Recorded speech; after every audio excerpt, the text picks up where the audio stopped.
a really, really warm welcome to all of you that have joined this lunchtime conversation. The title is A Better Connected West Yorkshire, and I think we'd all like a bit more of that. And I'm really delighted to be joined by the Mayor of West Yorkshire, Tracy Brabin. Welcome, Tracy, to this conversation. And I mean, no better person to discuss with us a better connected West Yorkshire. This event is part of the Urban Transport Next series of conversations, and the Urban Transport Group is the UK's network of city region transport authorities, and of course West Yorkshire Combined Authority is a member of the Urban Transport Group.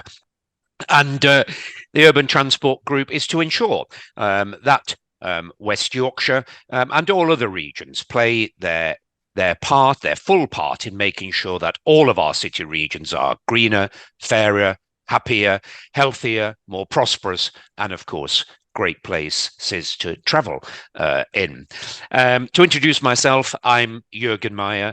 I'm the Vice Chair of the Northern Powerhouse Partnership, which is all about creating a more prosperous north of England and connectivity and transport, being keen to that. I also grew up in Leeds when I came to this country in the 1970s from Austria and then Germany. So it's a particular delight to be talking about transport in my old city. Indeed, my mum still lives in Moortown, is probably on a bus in Leeds somewhere as we speak right now. I will have a conversation with Tracy, and you all can ask your questions too. Please use the Q&A button, not the chat button. So there's a Q&A button at the bottom. Ask your questions in there, and then I'll do my best to pick them up and bring them into the conversation. And feel free to join the conversation on Twitter as well, where the hashtag is UTGNext.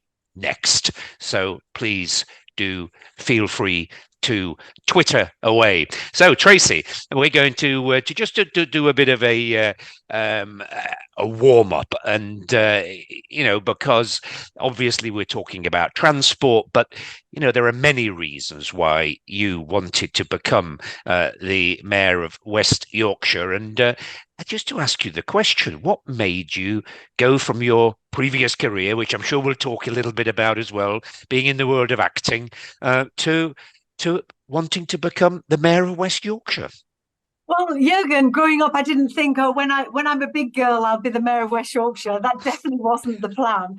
And like you say, I spent 3 decades as an actor and a writer. But growing up in Batley and growing up in social housing as a free school meals kid, I was very aware of the support I'd had into my chosen career and how I was able to flourish because of that support. And so I was always a Labour Party member and activist and supporting MPs and councillors during their election campaigns.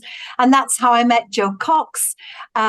She was standing in Batley and Spen, which is my hometown.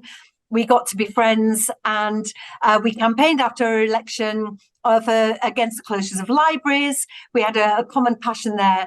And then it's a very sad and tragic story that after her murder, one of her friends, when I said, what can I do, said, do you want to be an MP? And suddenly it dawned on me that as her friend, but also as it was my community, and I was an activist and support, all the Labour values, we needed to put this right, because it was so wrong that somebody of so much talent could be taken from us. So I was elected in a horrendous by-election.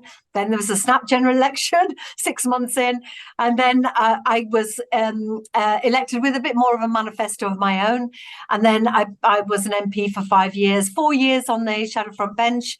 But when we were talking about devolution, Juergen, I was looking around to try and find a woman to get behind, because all the mayors in the UK are men. I've always said, women in leadership, we need more diversity at the top. And I just realized that I had to put my money where my mouth was, because for 5 years as the MP in opposition, even on the shadow front bench, I saw so many problems in my community that I couldn't really solve because I didn't have power and I didn't have money. Being the mayor, you have exactly those things. You have the power to lead and set the trajectory for the future, but you also have the money to be able to deliver on the ground. And so whilst colleagues in Westminster might say, why do you want to go into local politics? My question to them is, why don't you want to be a mayor? Because the mayors at the moment, I really do feel is where the action is. And devolution is definitely working for West Yorkshire. Fantastic. I mean, what a story, Tracy. And look, I mean, it is such a horrible and sad story about Jo Cox. But I tell you, I bet she'd be so proud that you, as her friend, is well, took the MP job and now is the mayor of West Yorkshire. And speaking on behalf of the Northern Powerhouse Partnership, you know, we are delighted to have you. And it's exactly that, Tracy, isn't it? You know, it is, you know, our mayors, I mean, they're all wonderful, but they are a bit sort of male. And I'm a big fan of diversity and inclusion as a gay man myself. As a matter of fact, we could do with a gay mayor, couldn't we, Tracy? But as a... Good comment there, actually, Juergen. So, but we're great. We're really grateful to have you. Now, is it turning out to be what you expected, Tracy? I mean, you say, you know, this amazing impact you can have, and is it as enjoyable and as you thought it would be?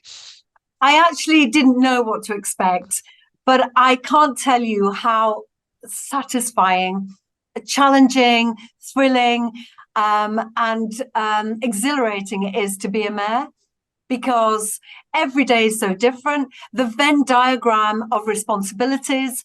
I'm also the Police and Crime Commissioner, so being able to use my lived experience as a woman who's experienced sexual violence, to be able to use that experience to set an agenda to make West Yorkshire the safest place to be a woman or a girl. I mean, goodness me, it doesn't get much better than that. To be able to put right some of the things I believe are, you know, unfair in society or wrong, is a real gift. And devolution, like I say, that Venn diagram, to be able to tackle transport, but also from a safety perspective, or to tackle skills from a housing perspective and vice versa, it's really does deliver much more than it says on the tin. Yeah, no, I bet. Yeah. So let's turn the conversation to transport a little bit, and maybe, you know, start with, well, both of our experiences, actually, because I do remember coming to Leeds in 1974, and we lived in Shadwell, and initially I went to school very close where I could walk to, but then when I went to comprehensive school, I did get on the bus, and I used to go on the bus from Shadwell over to Moortown. I went to Allerton Grange High School. Actually, it's just in Moortown, Chapel Allerton border, isn't it? And yeah, I mean, I don't have it as the best experience of public transport in my memory, I've got to say. I mean, what has yours been as growing up in Batley, but then more importantly, what's your experience now of public transport in Leeds? Well, I share your frustration, because I used to have to walk almost a mile from Howden Clough to Birstall to get the bus to Hemendwike. So I feel your pain, but unfortunately, things don't seem to have got better, do they? And the fact that I also am a commuter myself, I use the trains and buses. I also see buses that don't turn up, those ghost buses that are full, buses that say, you know, that pass you by without stopping. That you have to wait another hour for if you miss. And that London-style transport network that we're all yearning to have. The bus network is not good enough. And that's why I said right from the beginning, we have to get that connectivity right. We have low car ownership in West Yorkshire. And working class people and people in areas of deprivation are 3 times more likely to use buses than others. So there is a role for me to grow the economy, and the way you do that is to connect people that don't have that opportunity to jobs and to skills. So the way you do it is through a better connected bus network.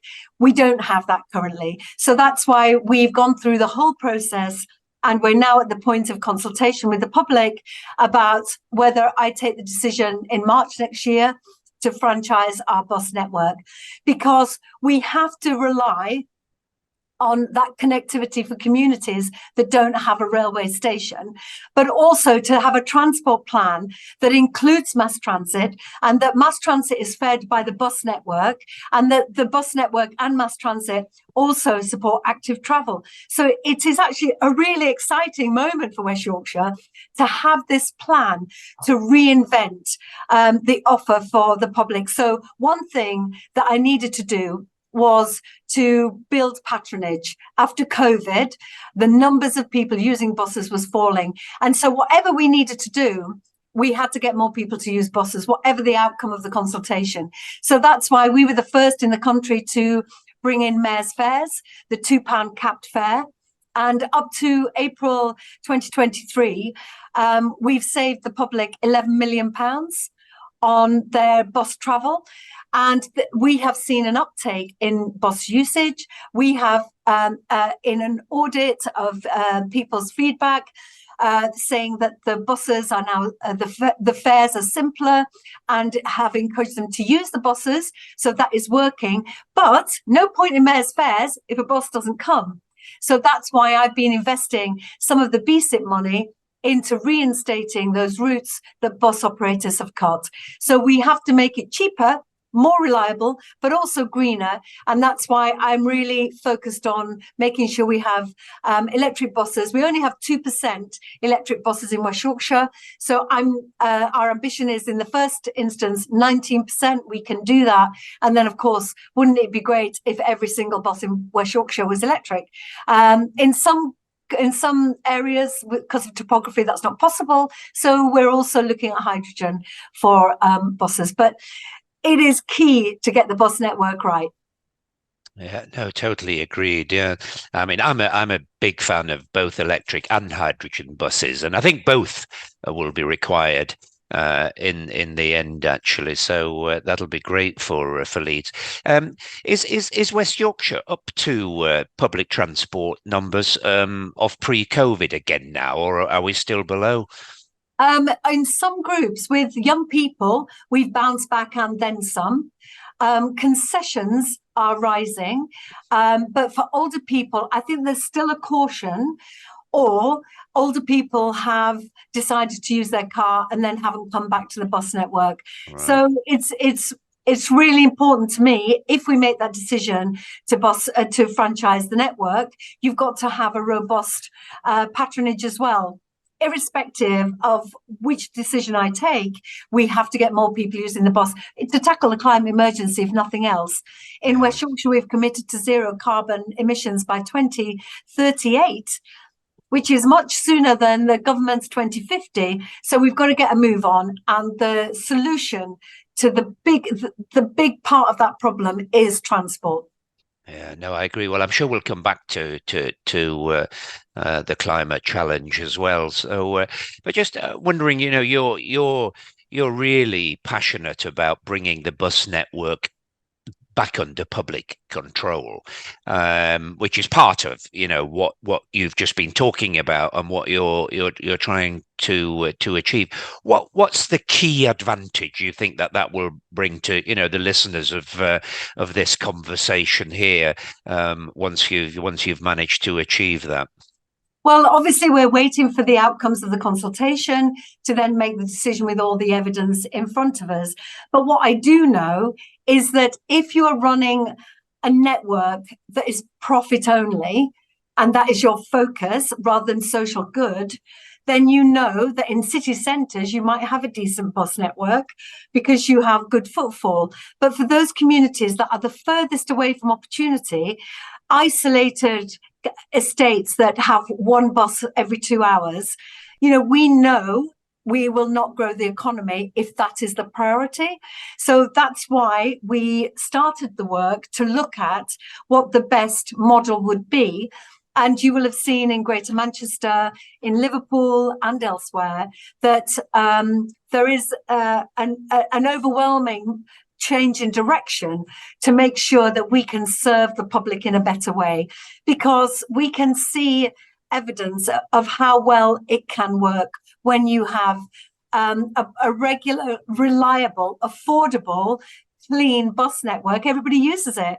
You know, the buses in London where you see pop stars and politicians and everybody on the bus, because it is cheaper to use the bus, it is reliable, and you know how long it's going to take because there are bus priority lanes. So my role, obviously, I'll make that decision in March, but I'm also not waiting. And we are investing in bus priority lanes. We are investing in cheaper fares. We're investing in safer buses. I've been able to use some of my apprenticeship levy to train PCSOs specifically for transport, so people feel safer when they go to bus stations and safer on the buses. So it's part of a whole picture of improvements across the whole of West Yorkshire. Yeah, indeed. Yeah. And let's talk about mass transit a little bit. You've already mentioned it, but, I mean, it is crazy, I think, that, Leeds, and then, the whole conurbation of West Yorkshire. It's got to be the largest urban region in Europe without a decent mass transit system, I think. I'm very familiar with lots of German cities, and, they all have mass transit, tram systems. Some small cities even have undergrounds in Germany, which is amazing. So what's your... do you think you're going to be able to get there in Leeds and to get all of that connected with buses? Your outrage, Juergen, is I share it.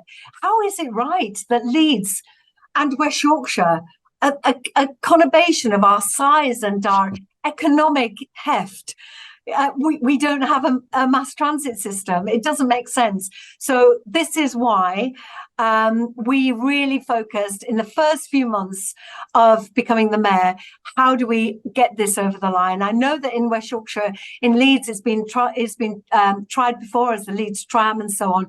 But I think the economic heft, as I say, of West Yorkshire has put us in a really unique position that now the stars are aligned, that this isn't just about Leeds, this is about connecting the whole of West Yorkshire. So we've already started the work.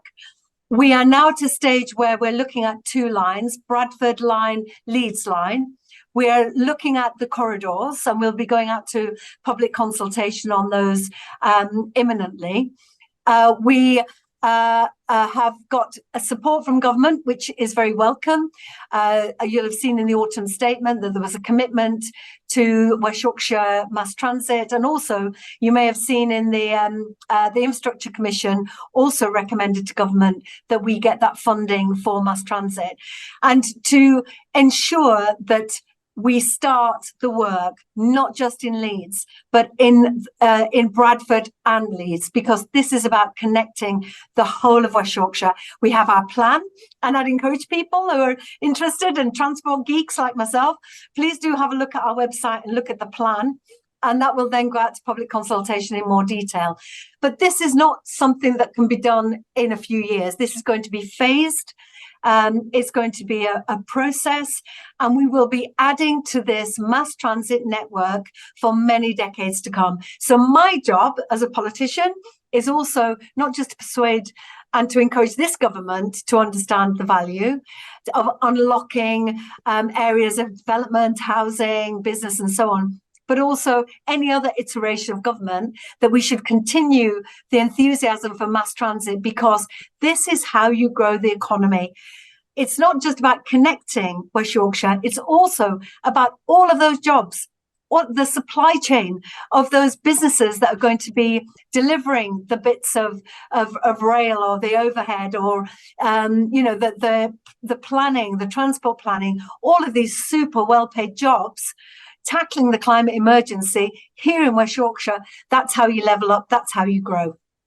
Yeah, no, most definitely.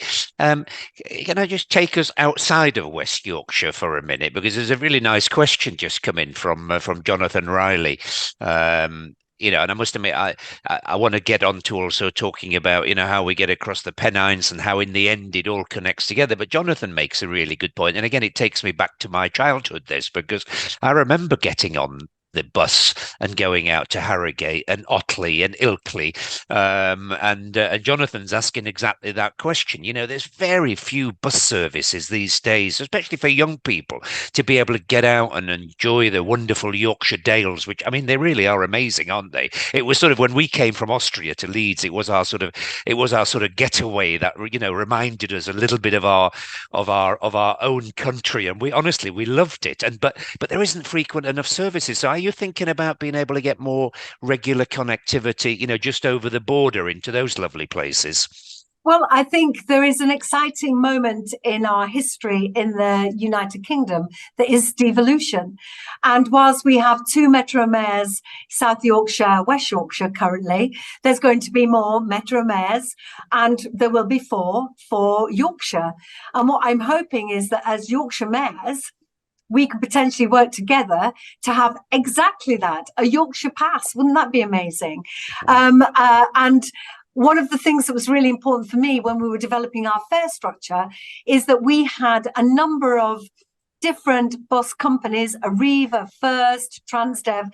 They had a silo approach that you could only use that ticket on that bus operated by that company. The day saver is £4.50 any bus, anywhere, any number of times across West Yorkshire. So I am hoping that if you live in Dewsbury and you fancy a day out with the kids, that you could have any number of buses, any number of stops to go to Ilkley and to go shopping, then go to swimming, or go see your mom, or then go to do your shopping. And you've only spent £4.50 on that day saver. That is quite a thing.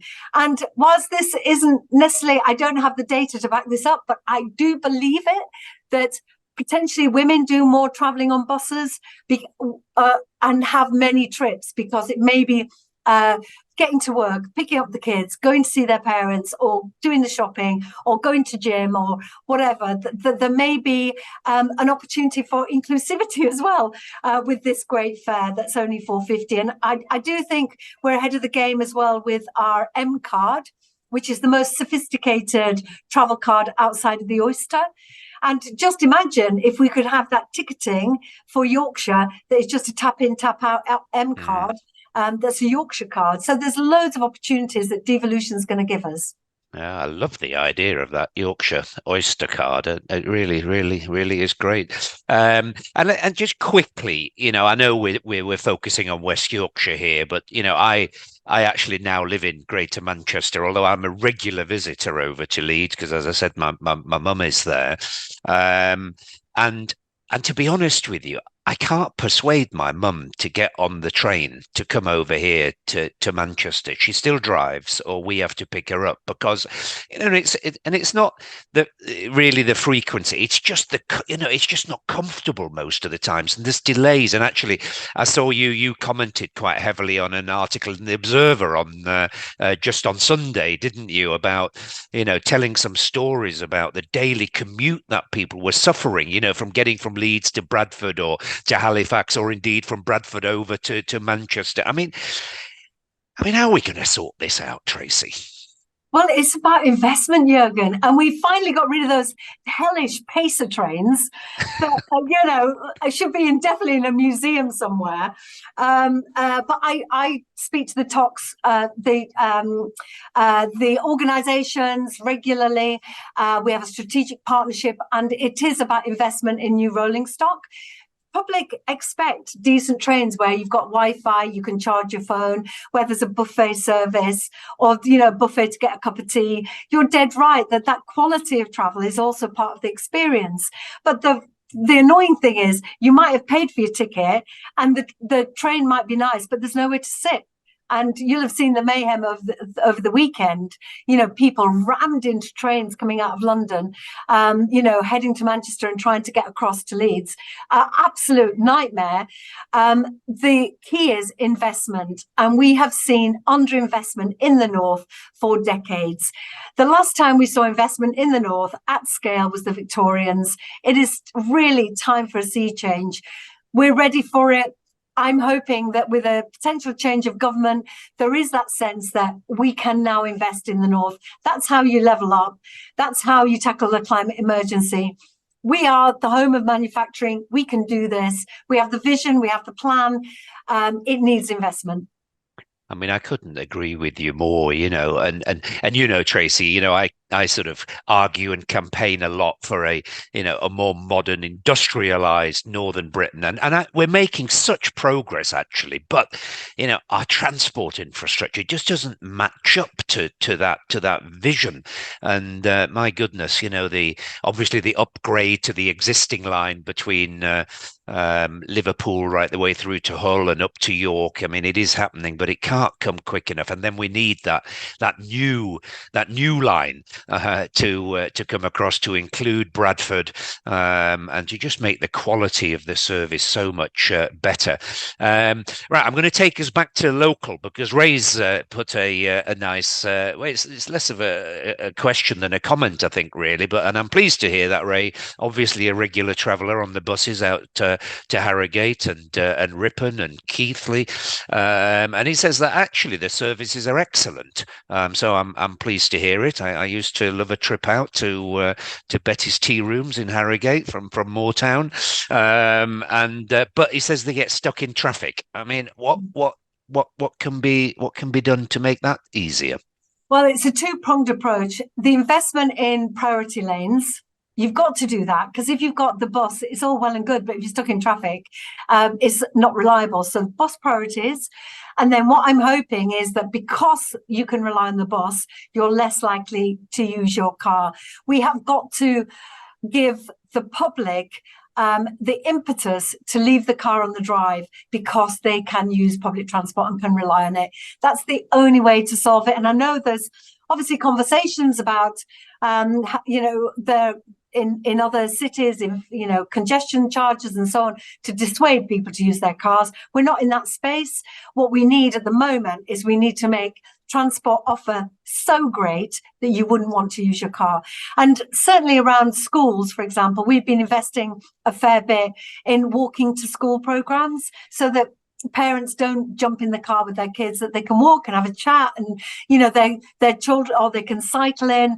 And our Walk It Ride It campaign, really great campaign that has had some good outcomes, but is trying to get people to think twice about traveling. And in fact, I was at the bus stop about 6 months ago, and a bus came the other way, and the driver leant out the window and he said, "Oi, Tracy, what are you doing waiting for a bus?" I said, "Oh, my car's in the garage," because like the shock horror that you wouldn't use a bus as a first choice, that it is always just because there's no other way to get to work.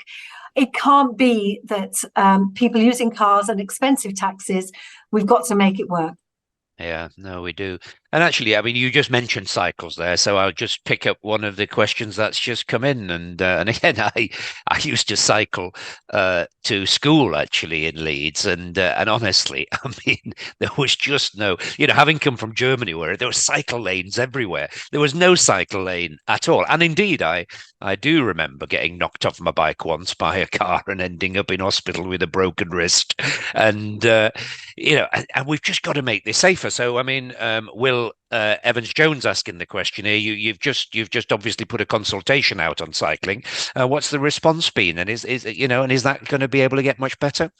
Yeah, we'll feed that back once we've consolidated the response. But you'll have seen the first 300 electric bikes in Leeds being rolled out, and I'm hoping to roll that out across West Yorkshire. Our topography isn't always attractive for cyclists. If you're not a regular cyclist, an electric bike is quite helpful. I love cycling. I too have been knocked off my bike, Juergen. It's not pleasant. So my rule of thumb is this safe enough for your 12-year-old to cycle to school? That's got to be it, isn't it? Those priority lanes, that segregation is really important. And to the questioner, I don't know if they cycle, but you tell me what you need to see. Brilliant. Well, it's great. I think the way you're really engaging West Yorkshire in these consultations, and you're clearly getting the feedback from the level of questions we're getting here. Keep your questions coming. We'll try and come to all of them, but I'm just going to move it sort of a little bit bigger picture for a minute and come on to devolution. So you've already talked about it, Tracy, and obviously I think you're in a great position in West Yorkshire now. You've got a good devolution deal. I mean, there's more to come.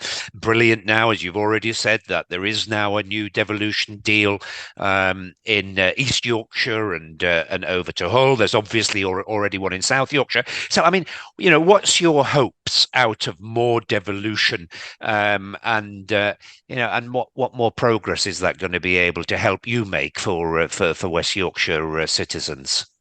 Devolution is a brilliant thing. It's a great thing to bring decision making and the money in order to deliver closer to the people who are the most affected. And here in West Yorkshire, we did a sort of a random calculation, but it's about £2.8 billion of extra investment in West Yorkshire because of devolution. We've also City Region Sustainable Transport Settlement. We wouldn't have got that without devolution. That ability to have a strategic view of a region is the way that you can make the most of your money. Now, you'll have seen in Greater Manchester and West Midlands that the Trailblazer pilots have been rolled out and agreed with government. We've been campaigning really hard and working very closely with Number 10 to get us to a place where there is a framework where MCAs that are mature like ourselves, that we can then build on what we have already and go to that single settlement.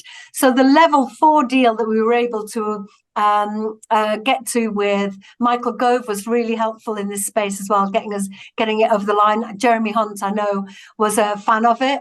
To get us to a point where we can then go to the next phase. But within the level 4 framework, we will have a single settlement for transport and also for levelling up. Because the thing that holds us back, Juergen, is the beauty contests that we're having to bid in and spend, substantial amounts of money framing these arguments about why we deserve this crumb off the table, when our success is other people's failure. We know what we need. We make the case to government, and government then give us there is still a way to work out how the money is then divvied up between MCAs, but that work is ongoing. I'm so excited about devolution. This is the way forward. I've been making the case as well to Labour, and I know that after the Gordon Brown's work, they really understand the shift from Whitehall and Westminster of power and money to regions is cost effective, but also will help level up and grow the economy. Yeah, no, brilliant. Actually, a very nice question there, just coming from Dom Lowe, saying, is it all about extra funding? You mentioned this 2.8 billion, which obviously, obviously you need, a lot of investment to make the transport better, or is it about other extra powers as well that really help you design a better local transport infrastructure? Of course, the extra powers around buses, for example. We've had to follow a process that is to be quite frank, cumbersome from government, and it's quite exhaustive, and understandably you have to consult and so on, but it does feel like it's taking us a long time to get to this point. Now, we are a year ahead of where some other MCAs were at this point. We've worked really fast to get to the decision point for next March, but to be able to have more autonomy over the bus network decisions would have been helpful. We've seen in Liverpool, for example, that there are networks that are run by the MCA, working with the rail operators. That is something that potentially we could be looking at, but mass transit, to deliver mass transit using, working with government, of course, but not having to jump through so many hoops to keep the persuasive argument going. Just to accept that that's what we need would also be great. There are other funding streams that would benefit from those single settlements. And for example, adult education is one, 5 different funding streams, different deadlines, different departments. We need adult education, for example, to be more streamlined so we can deliver on skills and training for transport. So we can get the pipeline of talent ready for mass transit, for example. So each bit that we can get where we can have more autonomy is going to help other bits within the system. So the single settlement is what we're heading for, but I am pleased with the next level 4. There are greater powers and more stability of the finances. Excellent. Well, good luck with getting to that single settlement. There's a question from Anthony Duckenfield, somebody who clearly understands investment in transport infrastructure very well, and it's one that interests me as well. This idea of land value capture, and maybe we need to explain to others what that is, and that is that if through better transport infrastructure you help raise the price of especially commercial property around, then there can be mechanisms by which you take some of that increased value, probably through some local taxation, to help you then reinvest. I mean, is that something that's in your thinking in West Yorkshire? Absolutely, it makes a whole load of sense. The challenge is, what's the value of the land? And there are areas of West Yorkshire that the land is more valuable than others. So I know that Crossrail in London is something, for example, to use land value capture for London. Of course, it's going to be exponential, and you could really trade that.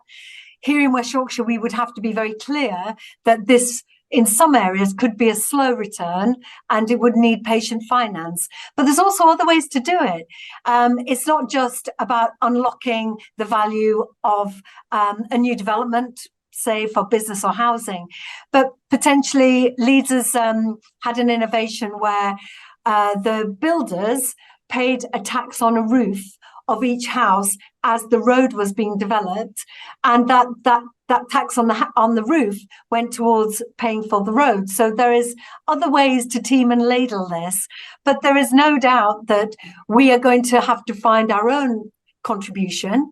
If we're asking massive amounts of money from government, we will need our own local contribution. And in Manchester, you have the fare box of the tram. There's other ways, or the airport. We're going to have to be really creative and innovative in how we get that. But I do believe it's about a public-private partnership. We won't be able to do this without the private sector. So I'm really, we've got some great relationships locally with developers and with investors and so on. So those relationships will only deepen. Yeah, no, indeed. And I'm glad you said it's all about public-private partnership, because, there is sometimes the thing, look, we need to just take everything and nationalize it. By the way, I totally think we all, as a key private sector person, I think we need to nationalize, we need to take buses into our local hands. I totally agree with that. But then there is, the supporting infrastructure around that, the electric charging and the hydrogen filling stations. Well, those sorts of things have to be provided by the private sector, so it is about a partnership, isn't it?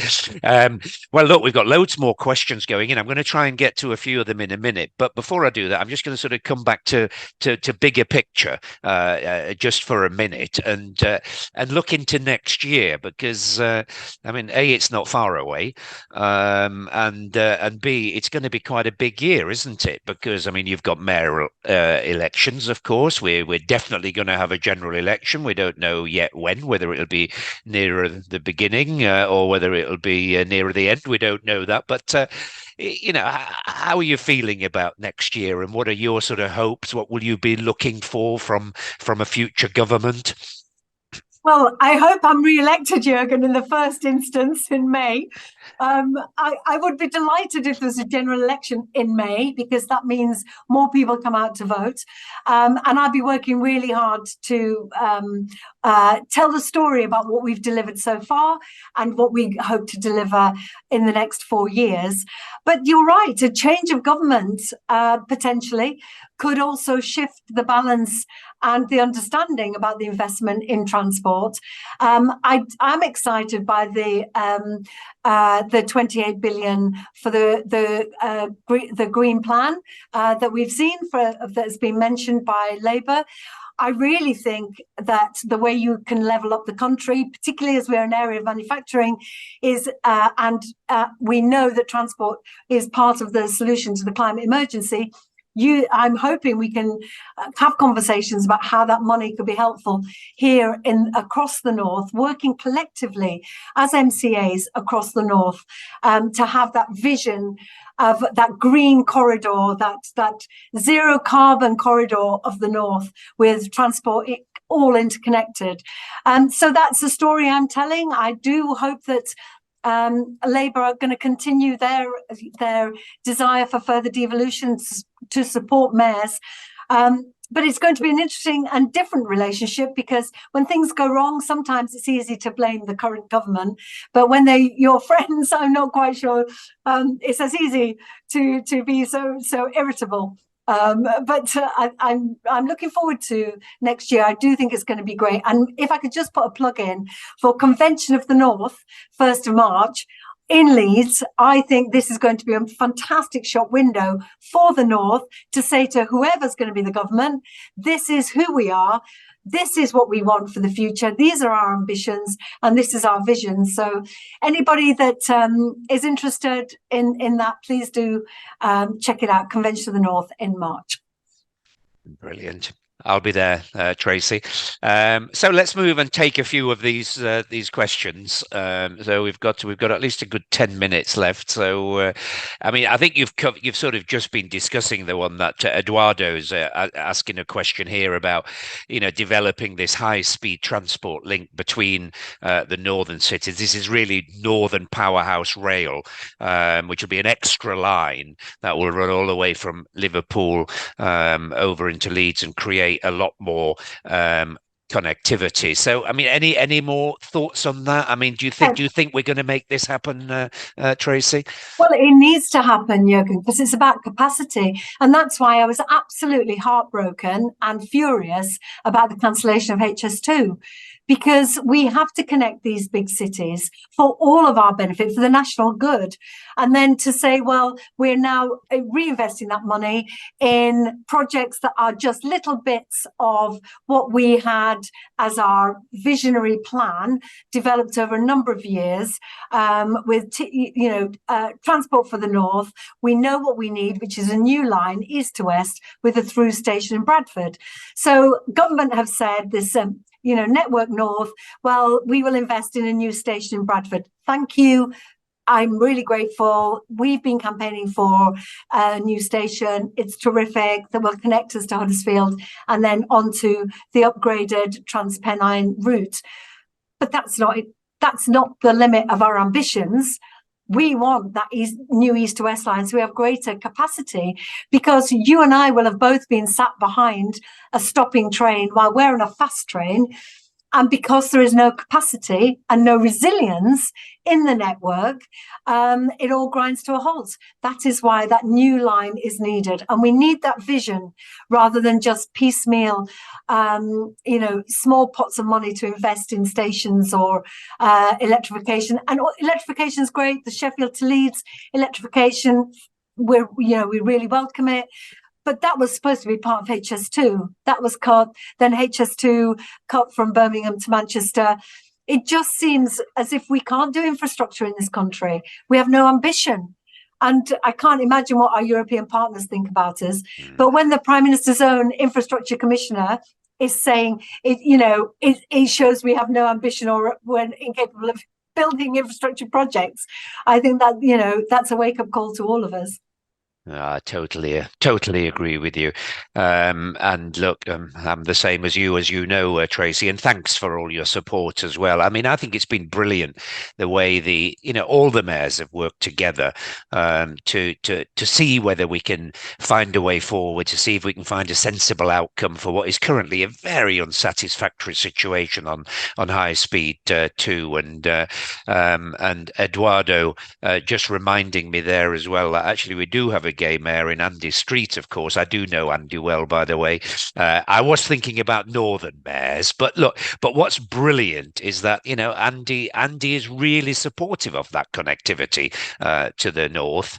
And indeed, we need that Birmingham West Midlands connectivity to the north as much as we need Birmingham to London better connectivity. And Juergen, just on that, I do think mayors are where the solutions are, because you'll have seen the two Andys getting together, saying, shall we set up a company, bring in the private sector? We know we need this, and if government don't have the ambition, well, we're going to show you that the mayors do.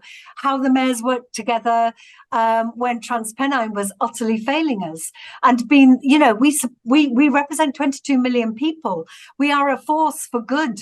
To the tugboats pushing government into the right position. Yeah, no, I totally agree with you. And by the way, I've lived in Germany quite a bit, and I do see some parallels, of how devolution and then the local authorities all working together, really brought cities like, for example, Düsseldorf, Cologne, Essen. I remember those being not places where you would consider just jumping on a mass transit or a train to go for dinner from Cologne to Düsseldorf, but you would now. Whereas, I'm not sure I would jump on a train to go for a dinner in Leeds tonight and then come back again the same evening. It's not in our mindset. And I think we should be able to do that, shouldn't we? As we get into the future. And talking of nighttime and going for dinner, there was a question here about... Can you invite me out for dinner, Juergen?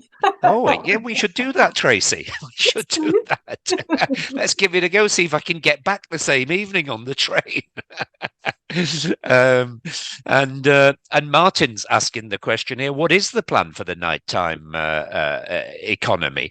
That Leeds only has one nighttime bus in the whole city, which is the N1. Apparently, I don't know which route the N1 takes, but is there more plan for putting on buses for the nighttime economy? So when we had the mayor's big bus chat, I was expecting much more of a demand for nighttime buses because of students. We've seven universities in West Yorkshire. Surely people want nighttime buses like you have in London.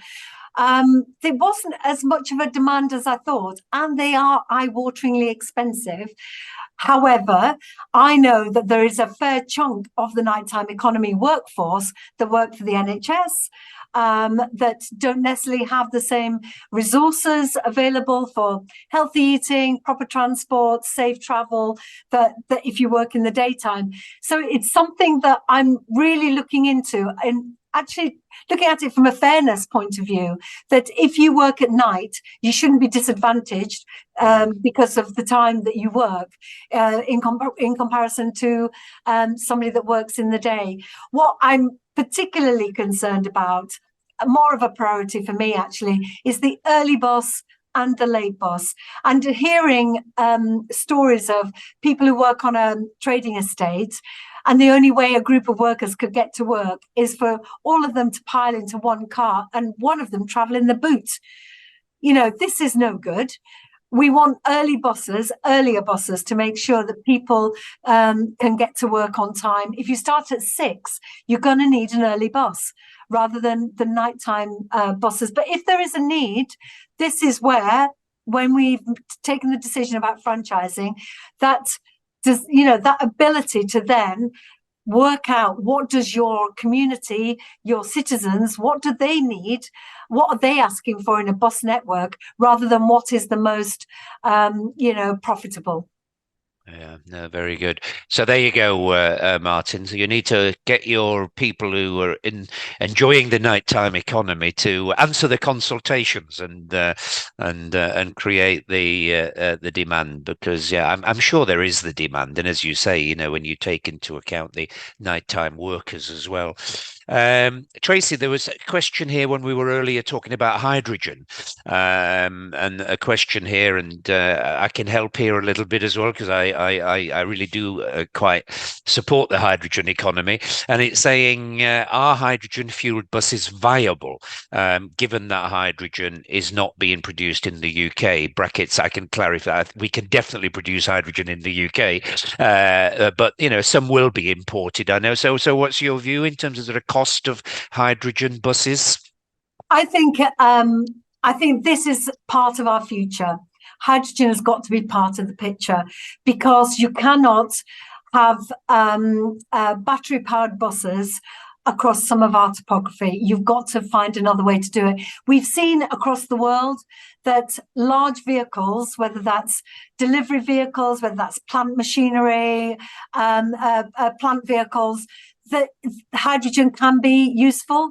We've seen the Infrastructure Commission veer away from hydrogen in homes, but still support it in transport. And I do think there is a way to do this. There's early stage work going on in Bradford. There's a group that we're bringing together and convening, and I think this will be part of the offer because it can't all be about batteries, because you also have to, then the energy has to go two ways, in the battery and then out again. It's the pressure on the grid is going to rise exponentially. Whether we have the capacity for that, I think hydrogen could be part of the solution to capacity problems. Yeah, no, I do totally agree, especially for some of the longer range services, maybe services that you are running round the clock, where it's more difficult to charge up. And on the production of hydrogen, actually, not very far away from West Yorkshire, you've got East Yorkshire and Humber and Hull, and there's masses amount of offshore wind energy that in my previous role at Siemens I helped deliver, and lots of nighttime energy there, which you can use to make green hydrogen with equipment called electrolyzers. And actually, there's a factory in South Yorkshire that makes electrolyzers. So actually, it's there's real potential to create an economy, to also create jobs. So I think there is quite an exciting opportunity there. But if I may say, Juergen, just on that, we do need leadership from the centre. Yeah, because it does feel like governments still haven't decided, and so if you haven't decided as a government, then you're not going to get the private sector to jump in. They're just going to be too cautious. And the same is with ground source heat pumps. I talk to people all the time and I say, I'm not going to take the risk, not just yet. We need to know that this is the direction of travel. And especially when you've had the handbrake turn, if you pardon the pun, on the EV cars, the zero emissions cars from central government. I just think people are cautious of jumping in. So we've got to show local leadership as well. No, totally. Yeah. And you are so right. We need a much, much stronger joined up strategy, both for, electric buses, obviously electric vehicles, and for the whole hydrogen economy, right the way from producing the energy, producing the hydrogen, to using it. And very importantly, the fantastic industries and jobs this can create for people in our cities as well. Let's take a couple more questions. There's one that brought us back to cycling, which is an important part of the mix, and the question here is about secure cycle parking, particularly in when you've come in and you want to leave your bike in the city centre. There is an issue with cycle theft. I know it's the same in Manchester and Leeds, and I'm sure it is in Bradford and Halifax too. So any more plans for that, Tracy? A bit more secure parking for people? Yeah, well, when we're looking at our new bus stations, then we've got one, for example, in Hemendwijk. Secure parking for your bikes is really important because cycling is part of that transport plan. So you can cycle to the bus stop and either fold up your bike and take it on the bus with you, and then you jump on mass transit at the other side. or you can leave it there and you can feel secure. I've had far too many bikes nicked, and it's so dispiriting that you've got to go through the insurance claim and all of that drama, and you've lost your lights and your panniers and all of that. So I feel the pain of the person that's sent that message, but that is always going to be part of our planning. And you'll see in Leeds City Station, there's going to be secure cycles parked there. So yeah, it's absolutely priority. Yeah, great, thanks. And then I think the final question I'll take is mass transit. Bring us back to mass transit again. I think we've talked a lot about about buses and cycling, and great to see what the plans and how things are improving. But in the end, mass transit is going to be a big part of it. And there's a specific question here: how's the tram bit of the of mass transit? How's that going? The vision for it. Any more you can say about that? Well, it's a great question, because this is all part of our development. What I've said to the team is we have to be absolutely future-proofed. So making a decision now, when actually in 2 years' time, we might be then signing off procurement of the design, I think wouldn't be necessarily the best place to be. I'm not sure overheads are the solution. The overhead rails lines are the solution. There is innovation I've seen in Birmingham, for example, where they can drop away. So there's lots of debate going on, but we have absolutely researched the best in the world, and we'll be taking the best, the most modern, the most future-proofed version for West Yorkshire, because it has to be fit for the next 2 decades. Because it's going to be the first iteration of it. As I say, it's going to be phased, and there may be changes as it's developed in particular corridors, depending on topography. But be reassured that we will be taking the best. Yeah, no, I'm sure you will be. And when will all that be? When will you be able to sort of put that vision and put it out there so people can see what it's going to look like? When will that be? Well, spades in the ground, 2028. So 2028. Right. So we will definitely be by around that point. We will know what the design looks like, because we'll need to know, because we'll have the beginning of the earthworks going on. Fabulous. Well, and 2028 is really only just around the corner, isn't it? I know, it feels a million miles away, and I can't bear these long-term deadlines because I'm so impatient. But these things need to be done properly. Brilliant.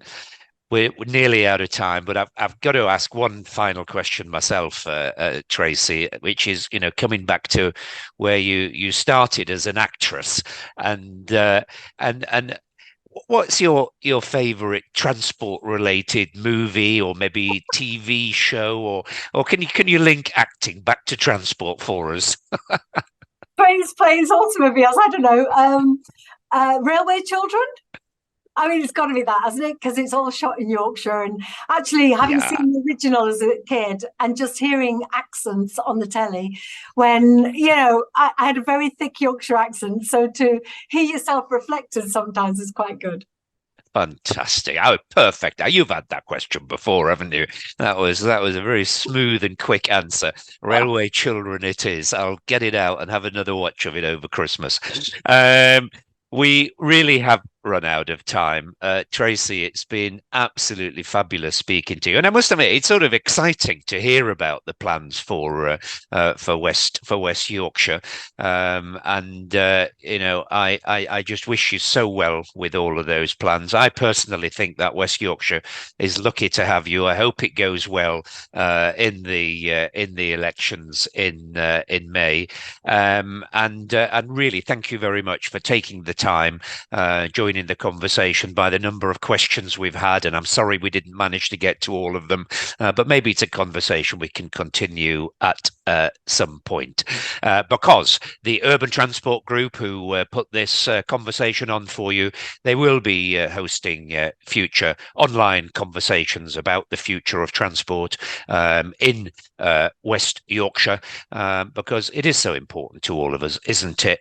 And it's great that Tracy cares so much, and I'm sure will continue to improve urban transport for everybody in West Yorkshire. Thank you very much for listening. Thank you, Tracy.